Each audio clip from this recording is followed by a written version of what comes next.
O my slaves, Allah says, الَّذِينَ أَسْرَفُوا عَلَى أَنفُسِهِمْ. Which of the slaves?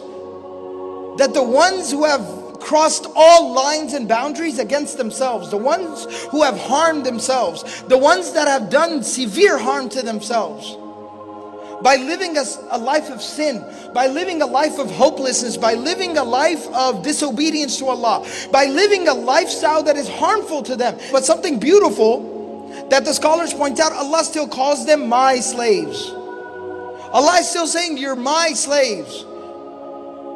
We still have a relationship with Allah. So Allah is speaking to the worst of the worst, the most sinful people, the ones that are walking on very thin ice. Ya ibadi, O my slaves, alladhina asrafu ala anfusihim, the ones who have done severe harm to themselves. Allah gives them an instruction. He forbids something. La taqnatu min rahmatillah. La taqnatu min rahmatillah. Never ever in the slightest bit lose hope from the mercy of Allah subhanahu wa ta'ala. Allah is saying that it is haram. It is not allowed for you under any circumstance to ever in the slightest bit lose hope from the mercy of Allah. Why? Allah subhanahu wa ta'ala didn't just tell us something and not give us reason to believe it. Why? Inna Allah yaghfiru dhunuba jami'a. Because Allah will forgive all the sins. How is He capable of forgiving all the sins? Innahu huwal ghafurur rahim. Because He and only He, most definitely He is al-Ghafur, constantly forgiving and constantly merciful. Nothing is beyond His capacity or beyond His reach. Allah will and can forgive anything.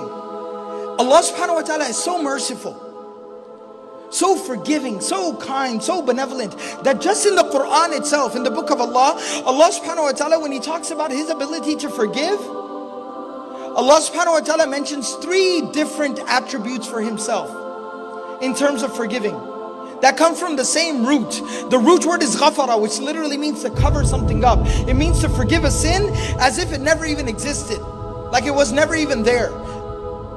But He says this 3 different ways. One place Allah subhanahu wa ta'ala calls Himself Ghafiru Dhanb, Ghafir, which means the one who immediately forgives.